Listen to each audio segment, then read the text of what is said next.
Estudo de número 116 do Evangelho de Mateus, Mateus capítulo 26. Hoje nós veremos do versículo 26 ao 30.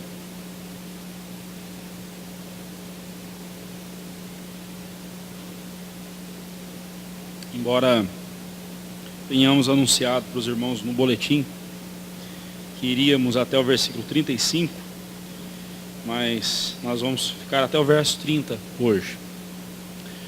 Vamos juntos, todos juntos, ler o texto? Enquanto comiam, tomou Jesus um pão e, abençoando-o, o partiu e deu aos discípulos, dizendo: Tomai, comei, isto é o meu corpo. A seguir, tomou um cálice e, tendo dado graças, o deu aos discípulos: Bebei dele todos, porque isto é o meu sangue, o sangue da nova aliança, derramado em favor de muitos para a remissão dos pecados. E digo-vos que desta hora em diante não mais beberei deste fruto da videira até aquele dia em que eu hei de beber novo convosco no reino de meu Pai. E tendo cantado o hino, saíram para o Monte das Oliveiras.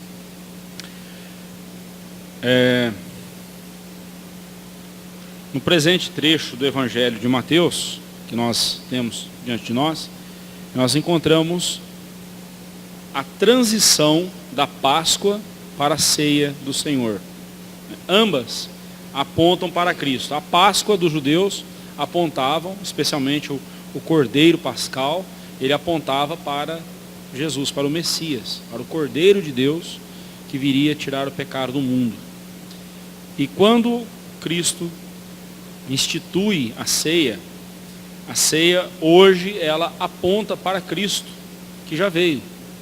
Mas não somente para Cristo, que já veio, mas também para Ele que voltará um dia. Mas essa fase de transição, deixando a antiga aliança e indo para a nova aliança. Então nós dizemos que enquanto a Páscoa aponta em perspectiva para Cristo, ela olha para frente, a ceia o faz retrospectivamente, olhando para trás. Mas não só para trás, ela olha para frente também, quando nós vemos a promessa de Cristo de voltar para buscar a sua igreja e juntos cearmos com Ele vinho novo nos céus. Isso é muito belo. Dos quatro evangelhos, dos quatro relatos da instituição da ceia do Senhor, nós temos 4 textos. Esse de Mateus 26, Marcos 14, 22 a 26, Lucas 22, 19 a 23 e 1 Coríntios, 1 Coríntios, capítulo 11, do verso 23 ao 25. Relato este por Paulo, Somente Mateus foi testemunho ocular. Nem Lucas, nem Marcos e nem Paulo estiveram presentes aqui no momento da instituição da ceia. Mateus estava, porque ele era um dos apóstolos. Marcos e Lucas são contemporâneos de Paulo. Marcos, possivelmente, ele recebeu, mediante o relato de Pedro. Ele recebeu as informações aqui por meio de Pedro, que passou para ele. Lucas, por sua vez, ele fez a sua acurada pesquisa, conforme nós vemos em Lucas 1, de 1 a 4, quando ele escreve o Evangelho para falar, para evangelizar Teófilo, seu amigo. Ele diz: eu fiz uma acurada investigação, uma acurada pesquisa. Então, certamente,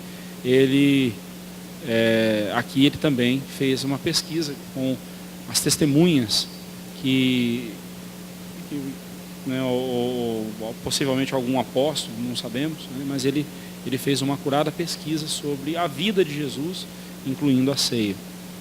Paulo, conforme nós lemos lá em Gálatas 1, do versículo 10 ao versículo 24, quando Paulo está fazendo uma defesa do seu ofício apostólico, ele narra que ele passou 3 anos, depois da sua conversão, ele foi para o deserto da Arábia, e ali por 3 anos, ele recebeu diretamente do Senhor Jesus, por meio de revelação.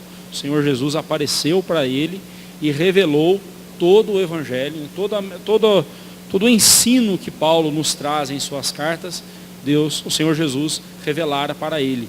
E aqui em 1 Coríntios 11, ele fala, porque o que eu recebi do Senhor, isso também vos entreguei. Então ele recebeu do próprio Senhor Jesus, o Senhor Jesus contou para ele como foi a instituição da ceia. E a forma como Paulo narra é exatamente igual, né, aos outros relatos. Né? Possivelmente o relato de Paulo foi o primeiro escrito. A carta aos Gálatas é uma das primeiras cartas do Novo Testamento. Ela foi escrita antes de Marcos, antes de Mateus, antes do Evangelho de Lucas, antes do Evangelho de João. Então Paulo, apesar de aparecer por último ali na fila, mas ele é o primeiro a relatar sobre a ceia do Senhor, a contar-nos esse relato. E é muito importante então nós casarmos esses 4 textos para termos uma visão mais ampla, embora não há quase nenhuma diferença nos textos, nos relatos da instituição da ceia. Vamos lá, nós estamos falando no capítulo 26, do versículo 17 ao 56, nós estamos falando sobre a comunhão de Jesus com os discípulos. Semana passada nós vimos os discípulos preparando a Páscoa, Jesus dizendo que ele desejava ansiosamente celebrar a Páscoa com eles. Vimos também que o traidor foi indicado, Judas, tudo no contexto ali da Páscoa. Hoje nós veremos a instituição da ceia. Semana que vem nós estudaremos sobre o momento em que Pedro, ali no Getsêmani, ele é avisado pelo Senhor Jesus, de que ele haveria de negar o Senhor Jesus. Então, e depois temos aquele momento triste em que nós vemos o Senhor Jesus orando ao Pai no Getsêmani e chegando ao ponto de suar gotas de sangue. Tamanha era a sua aflição. Então tudo isso, em todos esses momentos, ele estava rodeado pelos seus discípulos. Por isso então nós colocamos esse título, a comunhão com os discípulos. O Senhor Jesus, ele instituiu o novo sacramento, que viria, que viria, troque aí por favor, corrija, que viria a substituir a Páscoa. Poucas horas depois, todos os sacrifícios da antiga aliança, apresentados pelos homens, encontrariam, tira esse ar, oh meu Deus, a gente corrige, ainda escapa alguma coisa ainda. Algumas horas depois, o sacrifício de Jesus ali na cruz iria concretizar, iria pôr um ponto final em todos os outros sacrifícios da antiga aliança. Os homens na antiga aliança tinham que trazer sacrifícios a Deus, sacrificar ali cordeiros, novilhos, dependendo da posse da pessoa. Então a pessoa tinha que oferecer um sacrifício de um animal em seu lugar ali. Tudo isso apontava para o sacrifício de Jesus. Então poucas horas depois desse momento aqui da ceia, o Senhor Jesus seria levado para a cruz e iria, com o seu sangue derramado na cruz, instaurar a nova aliança. Então isso é muito significativo. O símbolo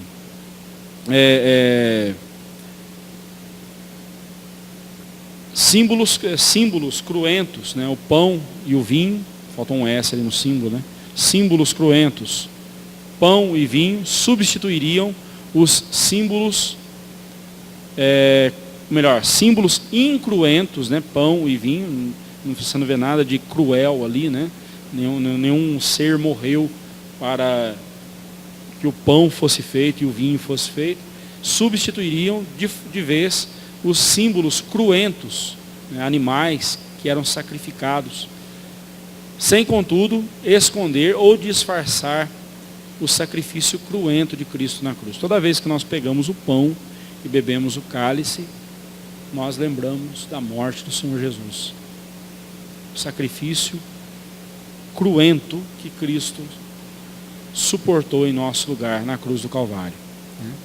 Pelo contrário, esses elementos nos remetem, nos trazem à memória o que ele sofreu na cruz. Hendrickson diz o seguinte: Jesus deixou bem nítido que o que era essencial na primeira não se perdeu na segunda, ou seja, a primeira aliança não se perdeu na segunda aliança. Assim como na primeira aliança, um inocente tinha que morrer no lugar do pecador para que o pecador fosse aceito na presença de Deus. Um inocente, um animal inocente que não tinha culpa nenhuma, não tinha pecado algum. Deus proporcionou por meio do sacrifício de animais, desde o Éden, desde quando Adão foi expulso, Adão e Eva foram expulsos do paraíso. Deus fez para eles roupas de pele de animais, não foi de pelo, foi de pele. Pelo é a lã, Você tem aí blusa de lã, a ovelhinha não morreu para dar a lã a você, ela deu só o pelo dela, Mas quando o animal dá a sua pele, é porque ele morreu. Então, e Deus, a Bíblia diz que quando Adão e Eva pecaram, perceberam que estavam nus e se envergonharam, costuraram folhas de figueira para cobrir a sua nudez. Depois que Deus aplica a sentença a todos eles ali, Deus, você pode ver lá em Gênesis 3:21, Deus fez para eles vestimentas de pele de animais. O primeiro sacrifício, quem fez foi Deus. E o último também, porque o último sacrifício é o sacrifício de Cristo. Naquele primeiro sacrifício, então, um animal morreu para que a pele fosse dada para fazer roupas para Adão e Eva. O próprio Deus os revestiu. E esse princípio permaneceu por todas as Escrituras e chega até aos nossos dias, esse princípio de culto.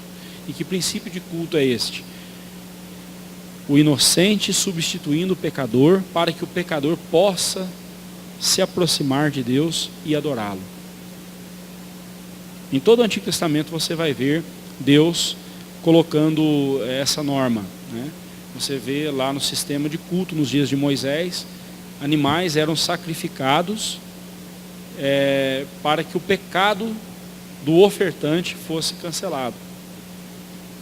Mas como o sangue de animais não é permanente, o sacrifício, o efeito desse sacrifício não é permanente, eles tinham que fazer de tempos em tempos. Eles tinham que oferecer esses sacrifícios.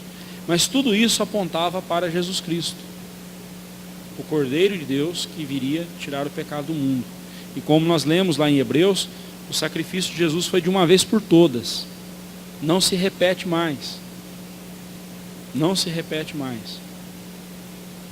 A seita adventista do sétimo dia, eles creem que Jesus, em 1844, o ano que eles tiveram lá a visão deles de que Jesus voltaria, mas Jesus não voltou.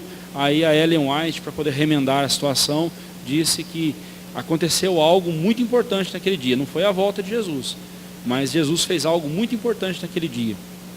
E a coisa importante que ele fez foi o juízo investigativo. E o que é esse juízo investigativo? Naquele dia, em 1844, o Senhor Jesus, ele abriu o livro da vida e investigou quem estava cumprindo e quem não estava cumprindo, guardando o quarto mandamento, que é o dia do Senhor, a guarda do dia do Senhor. E aqueles que estavam guardando, ele então salvou. Os que não estão guardando, ele condena. Observe o tamanho dessa heresia.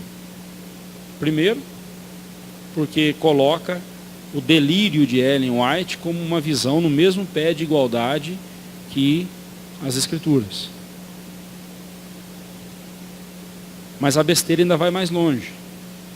A obra de Cristo se concluiu em 1844 e não lá na cruz do Calvário. o texto de Hebreus que diz que o sacrifício de Jesus foi de uma vez por todas, o que eles fazem com esse texto eu não sei.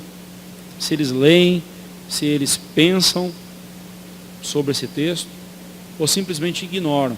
Porque a obra de Cristo lá na cruz do Calvário foi definitiva. Cristo não deixou resquícios de sua obra para se concretizar alguns séculos depois, como os adventistas afirmam. Por isso, a igreja adventista, ela é uma seita, ela não é igreja. Não é igreja verdadeira, não é igreja de Cristo. É uma seita herética. É uma seita herética. E é importante dizermos isso porque aqui em Jacareí, no Vale do Paraíba, eles têm uma influência muito forte por causa da televisão deles. Né? E a coisa mais comum, eu já vi vários dentre nós, conheço vários presbiterianos, né, que foram para lá. É o que eu sempre digo, um péssimo presbiteriano dá um bom herege, né? Então, por isso que foram para lá. Mas por quê? Porque não tem firmeza, não tem constância na palavra de Deus. Eu faço questão de dizer com todas as letras, ela é uma seita. Né? Porque ridiculariza o sacrifício, o santo sacrifício de Cristo e coloca o devaneio de uma mulher, a Ellen White, no mesmo pé de igualdade que as Escrituras. Tá? Voltando para cá. A primeira ceia, vamos falar sobre a instituição da primeira ceia. Enquanto comiam, tomou Jesus um pão e, abençoando-o, o partiu. Né? Estando ainda à mesa, enquanto comiam, né, estavam comendo ali a Páscoa, os elementos da Páscoa, o Senhor Jesus tomou um pão ázimo, pão sem fermento, né? Abençoou, isto é, deu graças. Ele vai no verso 27 usar a mesma expressão, tendo dado graças, né? Que significa nada mais, nada menos de que ele consagrou aqueles elementos, o pão e o vinho, consagrou, tirou-os do seu uso comum e os consagrou para um uso específico, que era a ceia do Senhor, né? Então é isso que nós devemos entender por abençoou ou deu graças, né? Nesse sentido. Não há diferença alguma entre abençoou, abençoando e tendo dado graças, lá no versículo 27. Não há diferença nenhuma. Ambas as afirmações remetem à consagração do pão, tirando-o do seu uso comum e colocando-o num uso solene e sagrado, como fica claro nas palavras de Jesus. E os deu aos seus discípulos, dizendo: tomai e comei, isto é o meu corpo. Os romanistas, os católicos, eles interpretam estas palavras literalmente e creem que enquanto Cristo as dizia e segurava o pão, ocorreu a transubstanciação. Isto é, o pão transformou-se em seu próprio corpo. Né? Por isso que até hoje, né, na Igreja Católica, quando o padre, né, o sacerdote, ele pega a hóstia, e quando é que se dá a transubstanciação? Quando é que a hóstia se transforma em corpo de Cristo e o cálice, o vinho, se transforma em sangue de Cristo? Quando? Quando o padre faz esse movimento e eleva os elementos. Né? Quando ele faz esse movimento aqui, acontece a transubstanciação. E eles creem assim. Por isso que eu até evito. Você pode ver que no dia da ceia, eu evito pegar o pão, né, partir. Eu evito fazer esses gestos todos. Por quê? Para não dar nenhuma conotação mesmo. Né? Eu não faço porque eu não creio na transubstanciação. Nós não cremos na transubstanciação. Eles creem que no momento em que os elementos são consagrados, há uma transformação, né? Eles se transubstanciam, né? Se tornam, o pão e o vinho se tornam igual a, entre aspas, a substância do corpo de Cristo. Né? Então isso é um absurdo. Os nossos irmãos luteranos, eles deram uma amenizada na situação, mas não ficou muito diferente não. Eles creem no que se chama de consubstanciação. Pelo menos Lutero. Não sei se os luteranos hoje em dia são assim, mas pelo menos Lutero, ele eu até dou um desconto, né, para Lutero, porque ele estava ali naquele momento de sair do catolicismo e rompendo com a igreja. Então é fácil para nós hoje criticá-lo, né? Nós já temos toda a bagagem, e ele estava dando pontapé inicial. Então devemos pegar leve com o Lutero. Porém, a ideia que ele tinha de consubstanciação, diferente de transubstanciação, também não ajudou muito, porque Lutero entendia da seguinte forma: não tem nenhum objeto comigo. Enquanto Cristo estava segurando o pão, ou o cálice, né? Tudo era corpo de Cristo. Era consubstanciação, você inverte, você coloca substância com, né? O pão era uma só substância com o corpo de Cristo. Não ajudou muito, ficou meio parecido com o catolicismo, né? Ficou meio parecido com o catolicismo.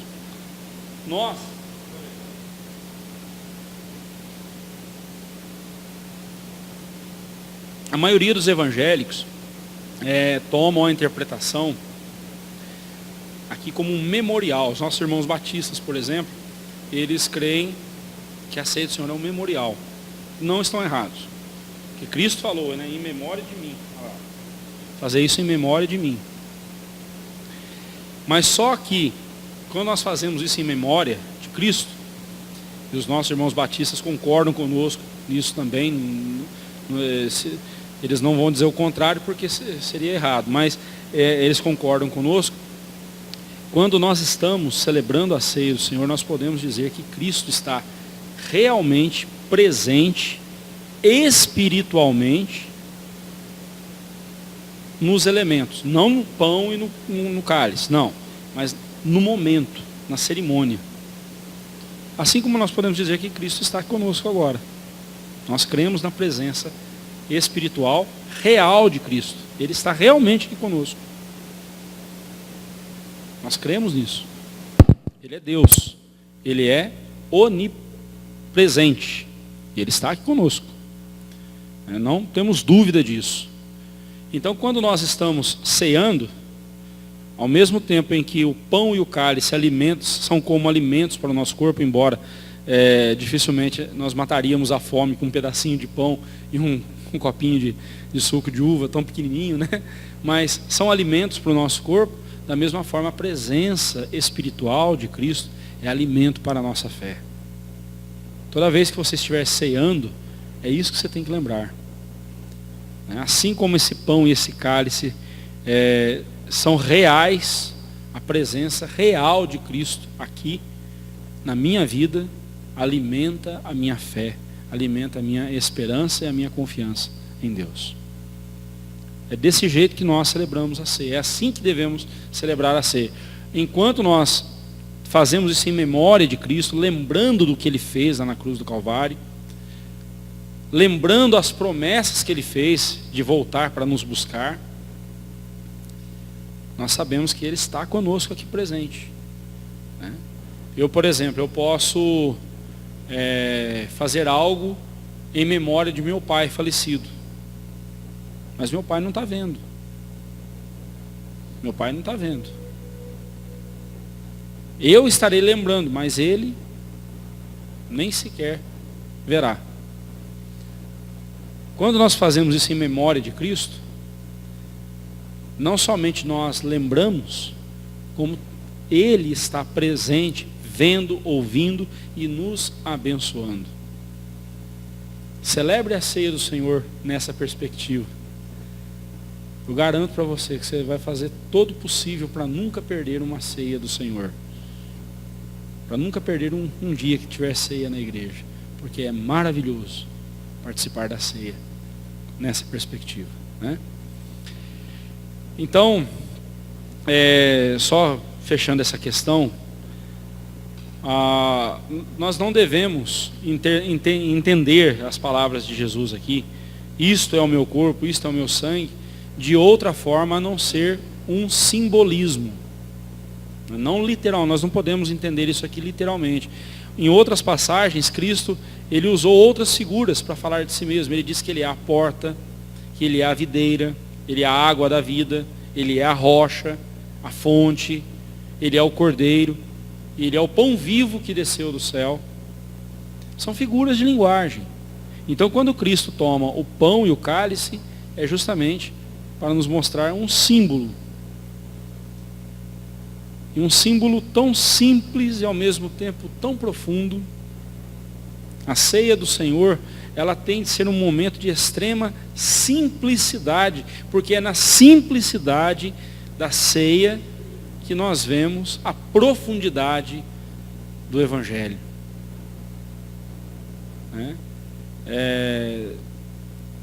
Nós devemos tomar cuidado. Por exemplo, eu já vi em igrejas, em algumas igrejas, em várias igrejas, a mesa da ceia, ela parece uma mesa de piquenique.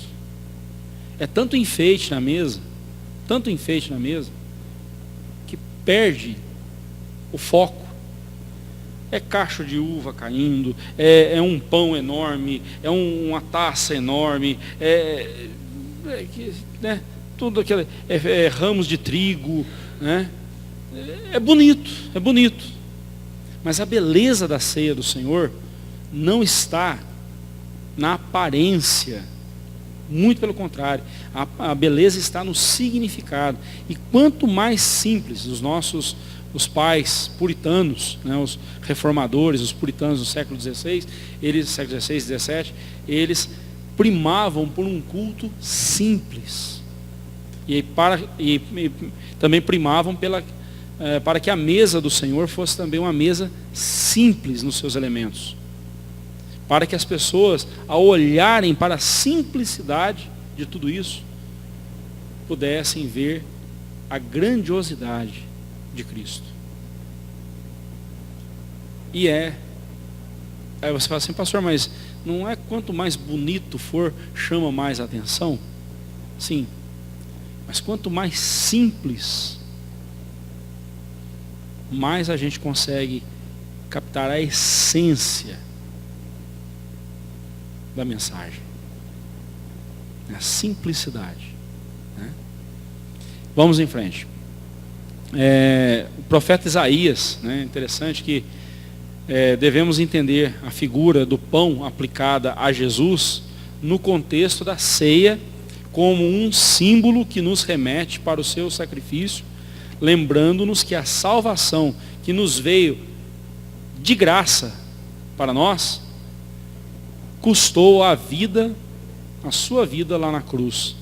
Tal como o pão moído em nossa boca, seu corpo foi traspassado pelas nossas transgressões e moído pelas nossas iniquidades.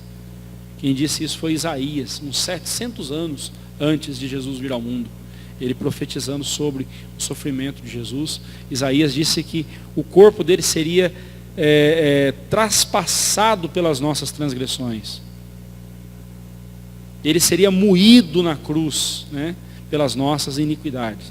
Embora nenhum osso de Jesus foi quebrado, porque Deus havia prometido que nenhum dos seus ossos haveria de ser quebrado, mas todo o sacrifício de Cristo, ele foi literalmente moído naquela cruz, né?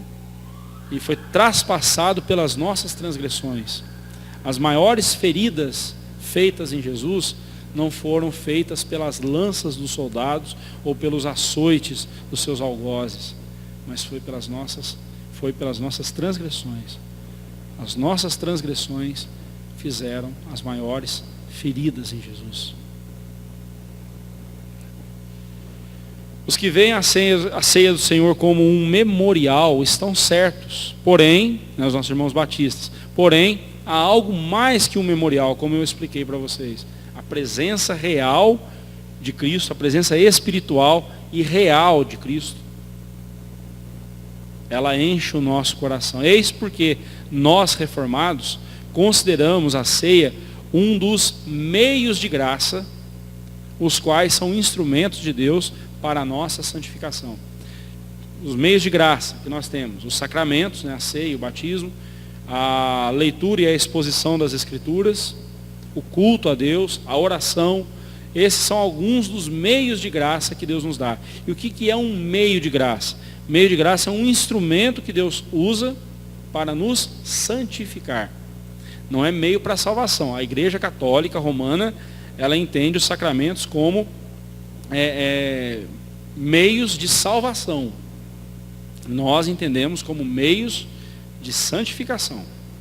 Então são meios que os salvos usufruem.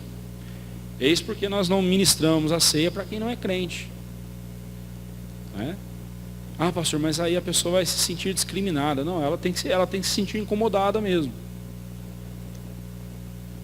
Ela não participar da ceia do Senhor, ela tem que se sentir incomodada mesmo.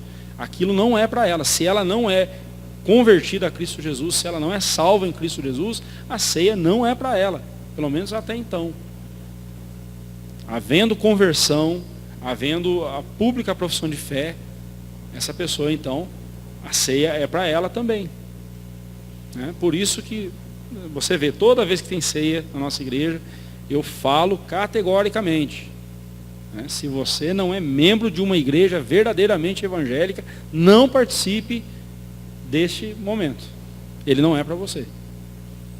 É nesse sentido, porque não faz sentido algum alguém que não é salvo usufruir de um meio da graça, um meio de graça. Não faz sentido algum. Os meios de graça são para a santificação dos salvos, dos eleitos, dos salvos. Vamos em frente. A seguir tomou um cálice e, tendo dado graças, o deu aos discípulos, dizendo: bebei dele todos, porque isto é o meu sangue, o sangue da nova aliança derramado em favor de muitos, para a remissão dos pecados. Versículos 27 e 28. Né? Marcos e Mateus falam de um cálice, enquanto Lucas e Paulo falam de o cálice, né? Falam usando o artigo definido. Isso não traz nenhum problema. Né? Por quê? Porque na mesa da Páscoa, né, na mesa pascal, havia vários cálices, pelo menos 4 cálices. Né? E cada cálice tinha o seu momento de ser tomado. Tinha um momento exato. Então, quando Mateus e Marcos falam de um cálice, eles falam de um daqueles 4. E quando Lucas e Paulo falam de o cálice, se refere ao último cálice que era tomado, que também estava ali na mesa. Então, estão falando, os 4 estão falando a mesma coisa. Né? William Hendrickson lembra que a primeira ceia está intimamente ligada à última Páscoa. Né? Coisa que nós já falamos para os irmãos aqui. E assim sendo, enquanto Mateus e Marcos estão pensando em um dos 4 cálices, Lucas e Paulo estão pensando no último cálice da mesa pascal, e por isso mesmo eles falam de Cristo, né? Tira o do aí. Eles falam de Cristo pegando o cálice depois de haver ceado. Né? A ênfase aqui está no conteúdo do cálice, a saber, o vinho, e não na vasilha. Né? Cálice é a vasilha, é aquele copo, né? Aquela taça. Né? Mas a ênfase está no conteúdo, o vinho, né? Porque é o vinho que simboliza o sangue de Cristo. Um segundo aspecto aí desses versículos 27 e 28 é que, tendo ele dado graças, deu aos discípulos, dizendo: bebei dele todos, porque isto é o sangue, isto é o meu sangue, o sangue da nova aliança. Né? Judas Iscariote já não estava mais ali presente, ele já tinha se retirado. Então, quando fala que ele bebei dele todos os 11 que estavam com ele ali. Né?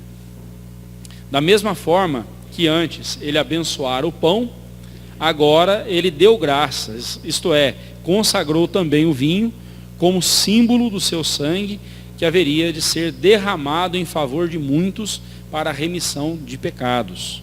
Né? Nos 4 relatos da instituição da ceia do Senhor é dito que o seu sangue é o sangue da nova aliança. O adjetivo nova aparece somente no texto bizantino. Quando eu falo texto bizantino e texto receptus, São famílias de cópias do texto sagrado, né? É tanta cópia do texto sagrado, tantas cópias existem nos museus, aí nas universidades, né, que tem cópias do texto bíblico. São tantos textos que os estudiosos resolveram dividir em famílias, né, em grupos. Então você tem um grupo do texto bizantino, você tem um grupo do texto Receptus e outros grupos mais. A nossa Bíblia, a nossa versão, ela usa o texto Receptus, né? Então, no texto Receptus não aparece a palavra nova, né, que está entre colchetes na sua Bíblia. Na minha está em colchetes, não sei se na sua está também, deve estar. Então, por que ela aparece entre colchetes? Porque existe um manuscrito, né, da família bizantina que traz a expressão nova aliança. Então, é para você saber que, embora não tenha no nosso texto, mas existe um texto que tenha a palavra. Mas isso traz alguma complicação, algum problema? De forma alguma, né? Porque em Cristo Jesus a nova aliança foi instaurada, de fato, né? A nova aliança em Cristo foi instaurada. E o adjetivo nova, né, no grego é kainê, feminino é kainós, não quer dizer algo novo, inédito, mas sim algo que foi reformado, completado, levado ao seu término. Por exemplo, eu já usei esse exemplo com vocês em outras ocasiões. Esse templo, se nós resolvermos fazer uma reforma nesse templo aqui, e mudar completamente aqui, mas fazer uma reforma, mantendo as características dele, mas colocar outra cor, mudar as janelas e tudo mais. Quando nós formos reinaugurar o templo, nós ouviremos as pessoas dizerem assim: o nosso novo templo, não é? Mas é o mesmo templo, só que agora ele foi reformado, ele foi ampliado.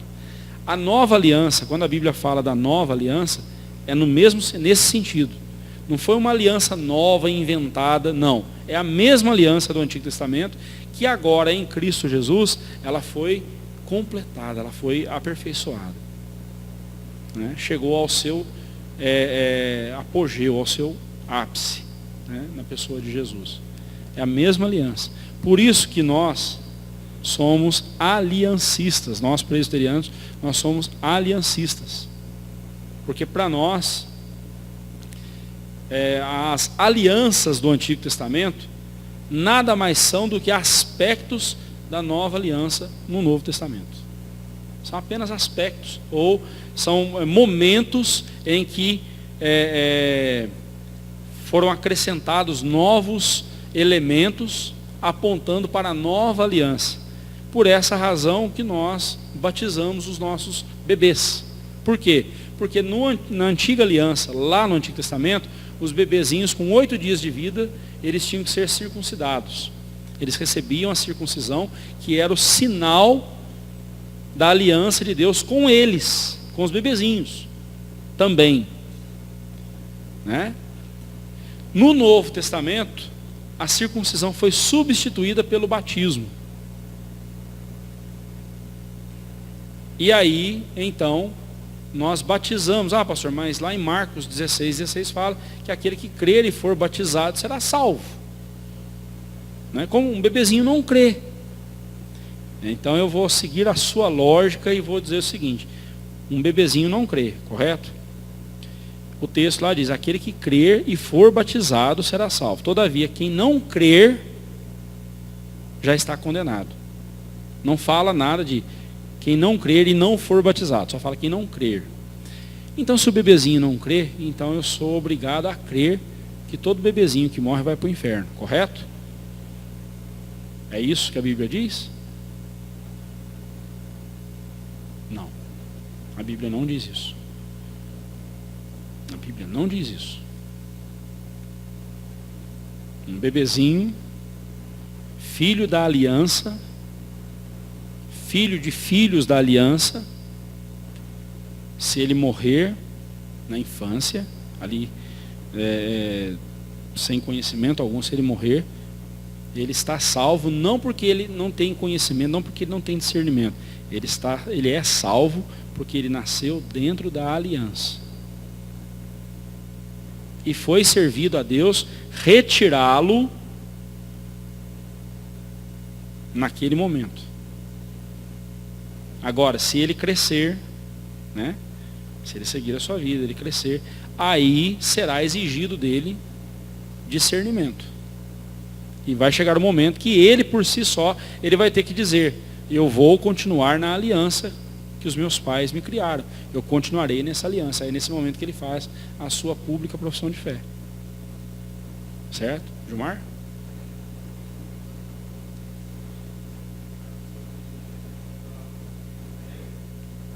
Uhum.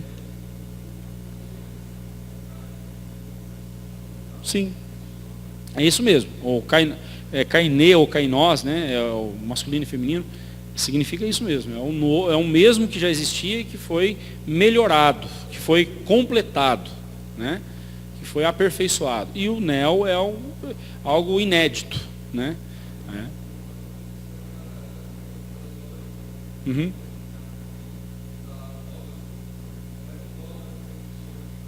Sim. Uhum. Sim. Sim, justamente. Justamente. Né? Mas esse texto a gente vai deixar para uma outra ocasião, né? Senão a gente sai daqui. Mas é importante a gente entender isso, irmãos. Tá? A nova aliança é a mesma aliança. Aliás, tudo que você vê nas alianças, por exemplo, a aliança com Adão, a aliança com Noé, a aliança com Moisés, Abraão, depois a aliança com Moisés, a aliança com Davi. Domingo agora eu vou pregar sobre a aliança com Davi, no Salmo 89. Né? Mas tudo que nós vemos nessas outras alianças, nós veremos plenamente na pessoa de Jesus, na nova aliança. Porque todas elas apontavam para a nova aliança em Cristo Jesus. Né? Por isso que Jesus falou: este é o cálice, este é o sangue, o meu sangue, o sangue da nova aliança. Né? Porque a aliança tinha que ser selada com derramamento de sangue. Mas ele vai dizer também que esse sangue seria derramado em favor de muitos para a remissão dos pecados. Essas palavras do Senhor Jesus apontam para o fato de que a expiação, ela é limitada. Cristo não morreu por todos. Se ele tivesse morrido por todos, todos seriam salvos. Ele disse que ele derramaria o seu sangue em favor de muitos. De fato, os salvos, os eleitos são muitos. São muitos. Mas não são todos. Tá? E seria para a remissão dos pecados. Isso é, para perdoar os seus pecados. Para perdoar a ofensa que os seus pecados causaram. Né? Isso está baseado lá em Jeremias 31, de 31 a 34. E digo-vos, o Senhor Jesus continua, e digo-vos que desta hora em diante não beberei deste fruto da videira até aquele dia em que o hei de beber novo convosco no reino de meu Pai. Tanto Mateus quanto Marcos enfatizam que esta foi a última vez que o Senhor Jesus celebraria fisicamente este tipo de ceia com seus discípulos. Né? Comer ali com seus discípulos. Embora depois da sua ressurreição, ele assou um peixe ali na praia, né? E comeu com eles. Mas ali não era ceia. Ali era uma refeição, né? É diferente. Essa ceia nunca mais ele celebrará ou não celebrará até o dia da sua volta. Né? Ele não mais beberia deste fruto da videira até aquele dia em que hei de beber novo convosco no reino de meu Pai. Assim como na Páscoa, lá no Egito, os hebreus aguardavam a terra prometida. Né, quando eles estavam ali ceando, comendo a Páscoa, eles estavam olhando para a terra prometida. Da mesma forma, os discípulos de Cristo, enquanto ceiam, são revigorados em sua fé e caminham rumo, não está rumo, não é rumo, tira o A e põe o O. Caminham rumo a Canaã celestial. Além disso, ele simultaneamente, o Senhor Jesus simultaneamente está prometendo que beberá do cálice amargo da cruz, dentro de poucas horas, e fazendo um voto de que não beberá do cálice da consumação dos séculos, quando ele em pessoa executará o juízo contra os pecadores. Então ele faz essa promessa ali, olha, eu vou para a cruz, beberei o cálice da ira de Deus na cruz, né? E quando eu voltar, então eu recolherei vocês para juntos cearmos novamente. E isso aí é uma figura do retorno de Cristo, né, do dia do juízo. Como já mencionamos, havia 4 cálices na mesa pascal. Os 4 cálices apontavam para 4 promessas que estão registradas lá em Êxodo, capítulo 6, versículos 6 e 7. O terceiro cálice, né, o cálice da bênção, usado por Jesus nas palavras da instituição da ceia, é assim associado com redenção. Êxodo 6, versículo 6. Mas o 4º cálice corresponde à promessa. Tornar-vos-ei, né? Tornar-vos-ei, deixa eu pôr aqui. Tornar-vos-ei, não é tomar mesmo. É tomar-vos-ei por meu povo, e serei o vosso Deus, e sabereis que eu sou o Senhor, vosso Deus, que vos tiro de debaixo das cargas do Egito. Isso foi Deus falando para Israel lá em Êxodo 6, versículo 7.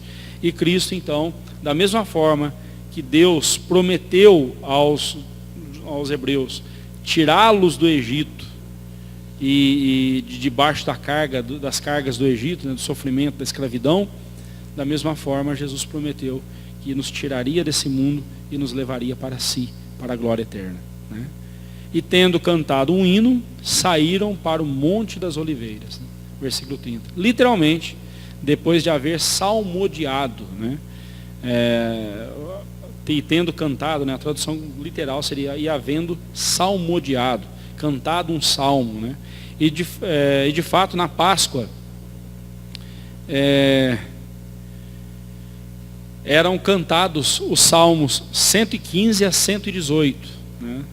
Se você participar de uma Páscoa dos judeus, você vai ver que eles vão cantar, em determinado momento, eles vão cantar os salmos 115 ao salmo 118, que são os salmos messiânicos, falando aí do sacrifício do Messias.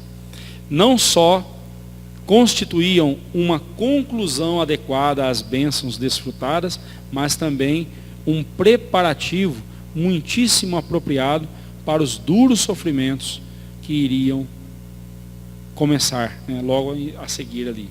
Após o hino, foram para o Monte das Oliveiras, onde aconteceriam os próximos eventos antes da sua prisão. Nós vamos ver isso semana que vem. Então, aplicações práticas para nós. A ceia do Senhor nos remete a 3 momentos e a 3 aspectos da obra redentora de Cristo, os quais apresentamos neste gráfico aqui. Quando nós olhamos para o nosso passado,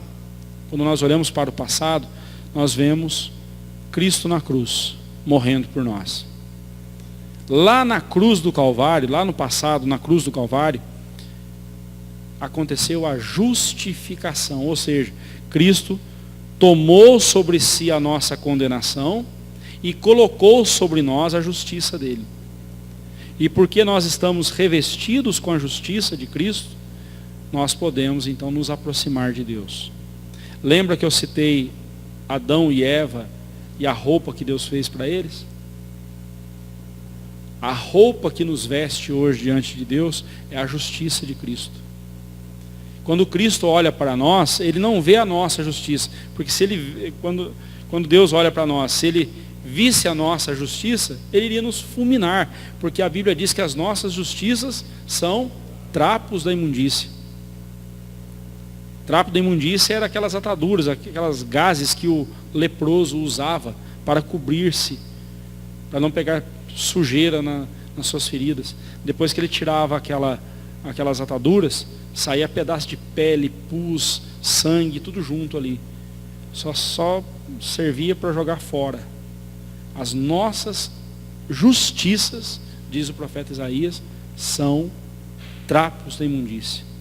Como é que uma pessoa assim pode ser aceita por Deus? Impossível.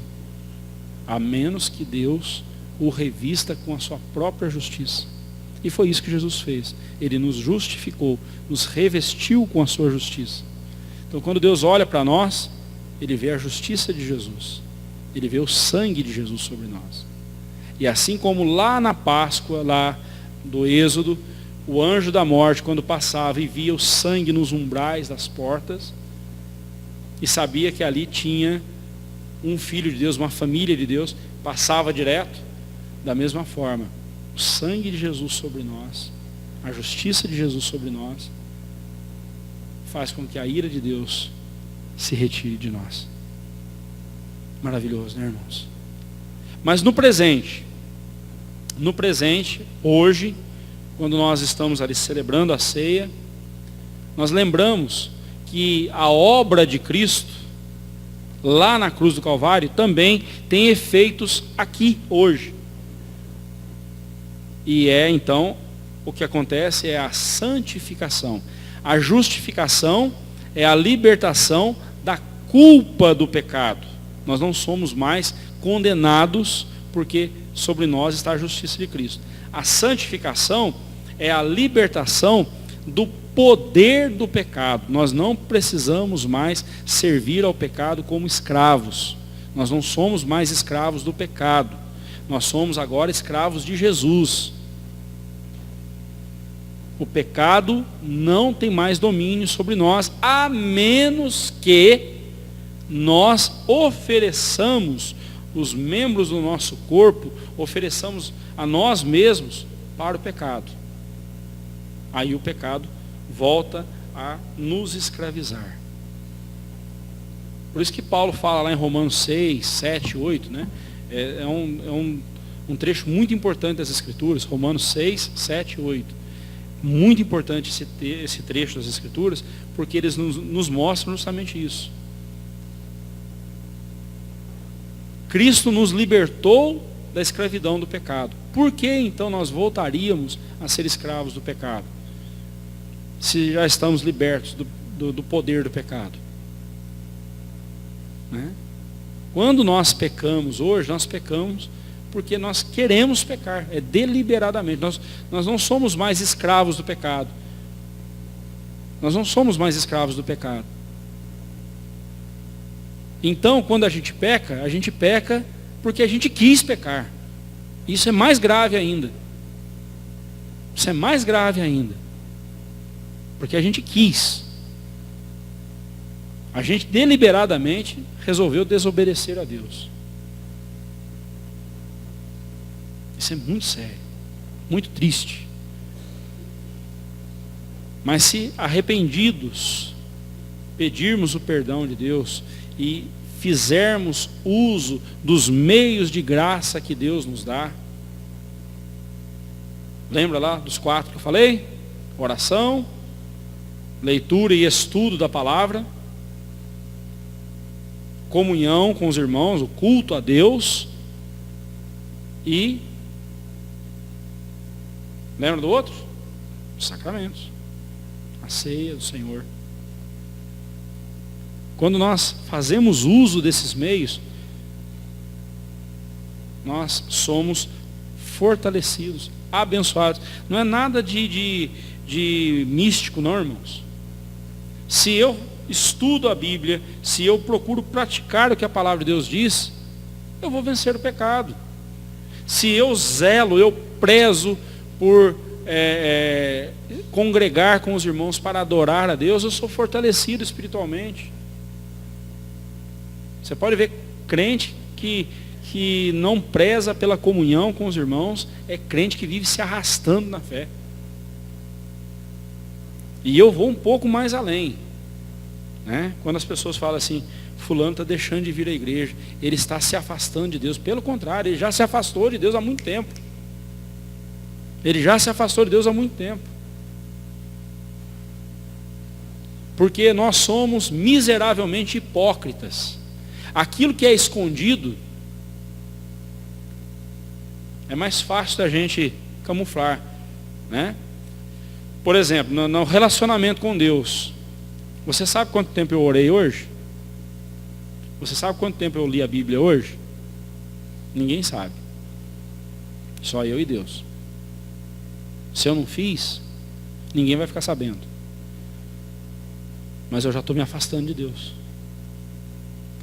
Então, quando eu chego e rompo com a igreja, eu não quero mais saber de vir à igreja, não quero mais saber, pode tirar meu nome da igreja, não quero mais saber, né? É porque eu já me afastei de Deus há muito tempo.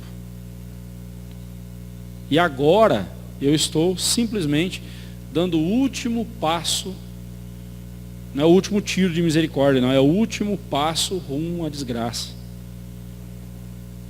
Eu estou agora publicando a minha apostasia, publicando a minha rebeldia, coisa que até então estava escondida.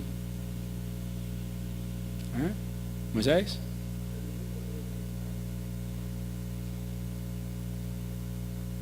Se pensarmos no jejum como consagração, sim, mas ele nunca foi colocado, porque o jejum é algo extraordinário, não é algo que você tem que fazer sempre. Mas tem que, todo dia, toda semana, você tem que jejuar. Não. Jejum é uma coisa voluntária. Você fará muito bem se o fizer. E se não fizer, vai fazer muito mal para você também. Né? Se você o fizer de forma correta, será uma bênção na sua vida. Mas jejum não é meio de graça, porque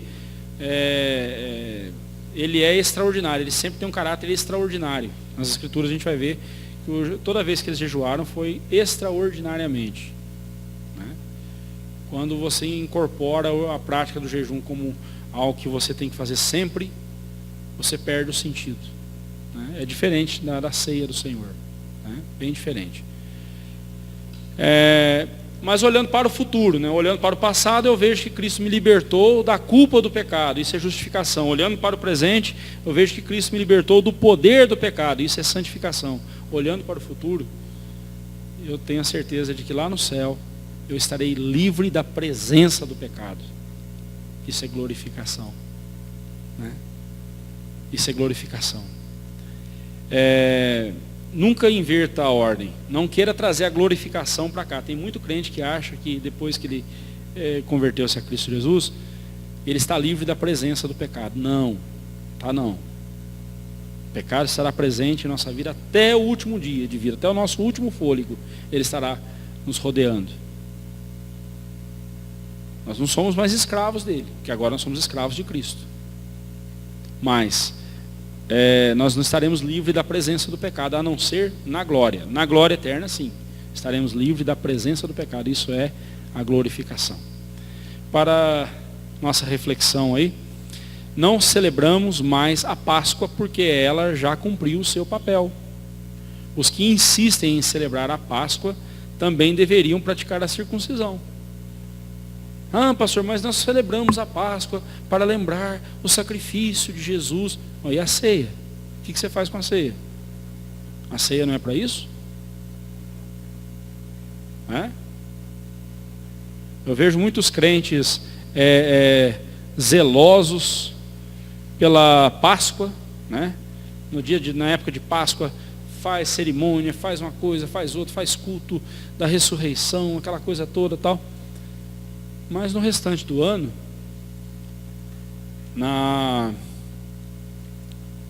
nas ocasiões em que temos a ceia do Senhor para celebrar, a coisa mais fácil que tem é o crente deixar de celebrar a Páscoa, celebrar a ceia.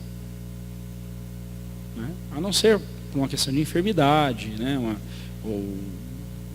Alguma coisa que o impediu de estar presente na ceia do Senhor, mas é a coisa mais comum a gente ver crentes desprezando a ceia do Senhor.